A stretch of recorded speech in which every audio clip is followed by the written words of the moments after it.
Assalamualaikum warahmatullahi wabarakatuh. Salam sejahtera untuk kita semua. Saya Lydia Nabela dengan MPM 062030500171, Program Studi Akuntansi. Saya membuat video ini dalam rangka pelaksanaan mata kuliah Akuntansi Keuangan Menengah 1 dengan dosen pengampu Bapak Jovan Febrianto SAAK, MACC CA.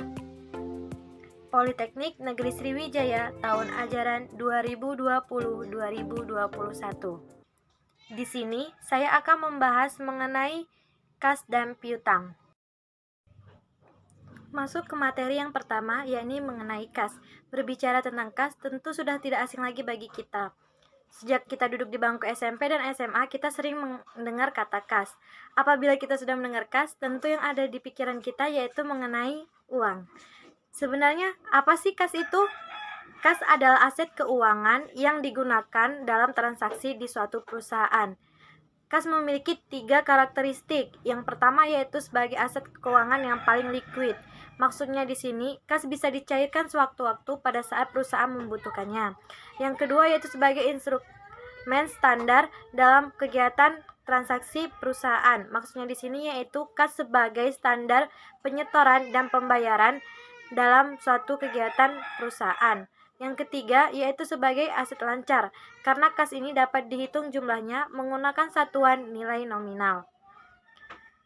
Pelaporan kas. Yang pertama yaitu kas yang dibatasi. Cara pelaporannya yaitu dengan memisahkan kas yang dibatasi dengan kas reguler. Contohnya yaitu pelunasan kewajiban jangka pendek, pelunasan kewajiban jangka panjang, dan compensating balances.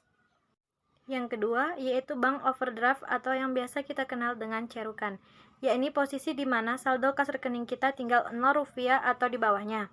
Nah, biasanya ini dilaporkan dengan 2 cara. Yang pertama yaitu dilaporkan dengan kewajiban lancar, yang kedua yaitu diakumulasikan pada rekening bank lainnya dengan catatan yaitu berada di bank yang sama dan mempunyai perjanjian atau persetujuan yang memperbolehkannya. Yang ketiga yaitu kas setara atau setara kas. Ini merupakan investasi jangka pendek yang paling liquid. Biasanya pelaporannya dilakukan dengan cara dikonvensikan pada kas dengan jumlah tertentu. Setara kas ini biasanya hanya jatuh tempo pada waktu 3 bulan. Contohnya yaitu deposito dengan kurun waktu 3 bulan. Pengendalian kas. Pengendalian kas yaitu ada 7 cara. Yang pertama yaitu pemisahan tugas antara pihak-pihak yang melakukan transaksi yang berhubungan dengan kas. Yang kedua yaitu dengan penggunaan brankas, dan yang ketiga yaitu penerimaan dan pengeluaran uang dengan berbeda rekening. Yang keempat yaitu penerimaan kas melalui cek. Yang kelima yaitu pengeluaran kas menggunakan cek.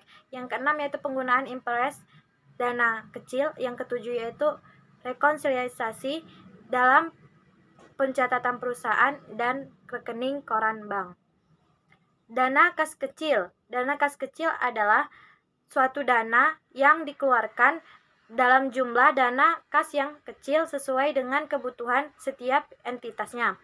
Dana kas kecil ini memiliki 2 sistem. Yang pertama yaitu sistem impress dan yang kedua yaitu sistem fluctuating. Sistem impress ini yaitu mekanismenya dengan jumlah dana kas kecil yang dipertahankan tetap, sedangkan sistem fluctuating di mana mekanismenya jumlah dana kas kecil itu tidak dipertahankan tetap. Agar lebih memahaminya, mari kita memahami contoh ilustrasi dari transaksi dana kas kecil ini. Suatu entitas EWC itu memerlukan suatu kasir untuk mengolah pengeluaran kasnya. Entitas ini menetapkan bahwa jumlah kas kecil mereka itu ada sebesar 10 juta dengan minimal 1 juta. Pada tanggal 1 Desember 2011, mereka mengeluarkan bahwa jumlah kas kecil mereka itu ada sebesar 10 juta. Maka penulisan yang benar yaitu kas kecil sebesar 10 juta pada debit dan kas di bank sebesar 10 juta di kredit. Agar lebih jelas, silakan pahami dan perhatikan layar yang ada di samping ini. Rekonsiliasi bank. Rekonsiliasi bank adalah penetapan pos-pos yang digunakan untuk mengetahui perbedaan saldo yang terjadi pada pencatatan perusahaan dengan rekening setoran bank. Biasanya perbedaan saldo ini terjadi karena 5 sebab. Yang pertama yaitu pengeluaran oleh bank tetapi tidak diketahui oleh entitas. Yang kedua yaitu penerimaan oleh bank tetapi tidak diketahui oleh entitas. Yang ketiga yaitu deposit in transit. Yang keempat yaitu cek yang masih beredar. Dan yang kelima kesalahan pencatatan. Berikut ini akan saya tampilkan contoh ilustrasi dari rekonsiliasi bank. Mohon diperhatikan dengan seksama agar kita bisa memahaminya.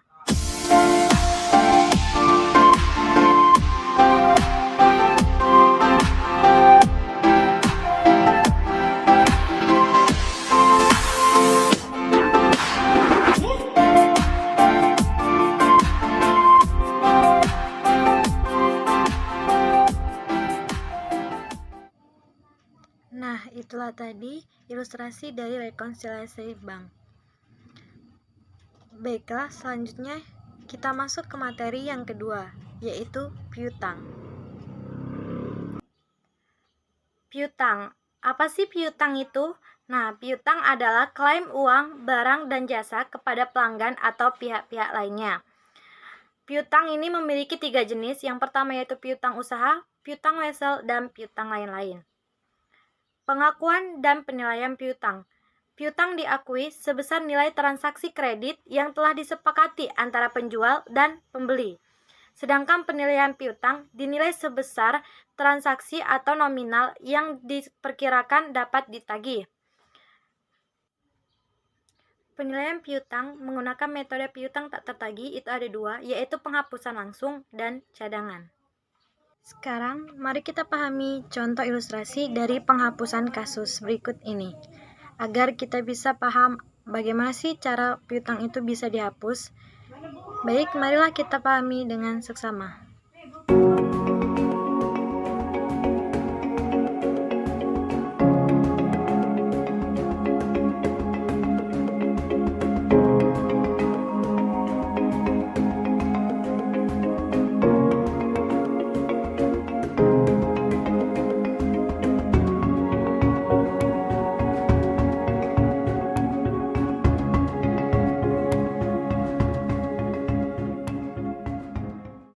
Baik, setelah kita memahami contoh kasus dari penghapusan piutang, maka materi kita selanjutnya yaitu tentang penurunan nilai.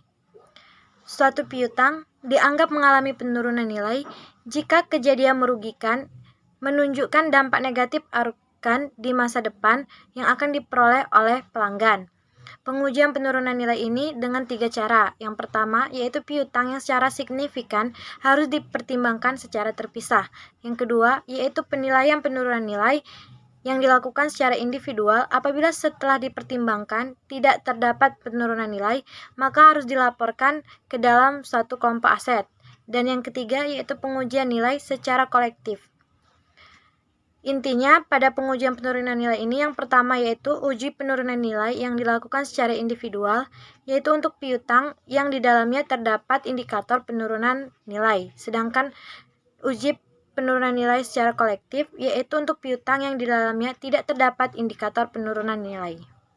Materi kita yang terakhir yaitu tentang wesel. Wesel adalah bentuk perjanjian yang berkaitan dengan uang antara pihak yang satu dengan pihak yang lainnya. Biasanya wesel ini terjadi karena 3 sebab. Yang pertama yaitu utang yang telah jatuh tempo tetapi tidak dibayar. Yang kedua yaitu biasanya telah disepakati dalam suatu usaha jual beli. Dan yang ketiga itu biasanya dalam peminjaman uang tunai.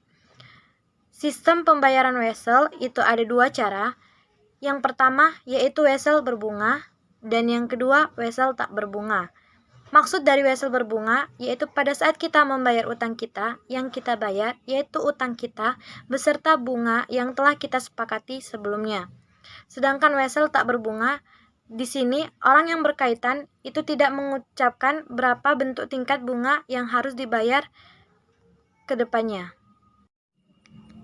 Baiklah, kesimpulan materi hari ini yaitu adalah kas bagi perusahaan bisa diumpamakan seperti darah dalam tubuh manusia. Setiap bagian yang ada dalam perusahaan membutuhkan aliran kas. Bagian produksi membutuhkan kas untuk membeli bahan baku, bahan penolong, membayar upah, buruh, gaji mandor, membayar biaya pemeliharaan, membeli perlengkapan pabrik, dan pengeluaran tunai lainnya. Tanpa ada kas, maka praktis kegiatan produksi akan terganggu, yang akibatnya akan mengganggu bagian lain yang terkait. Perusahaan harus bisa menyediakan kas yang cukup agar perusahaan bisa berproduksi dengan baik, agar supaya kas bisa disediakan dengan baik tepat pada saat yang dibutuhkan. Maka perlu perencanaan kas yang berisi proyeksi penerimaan dan pengeluaran kas.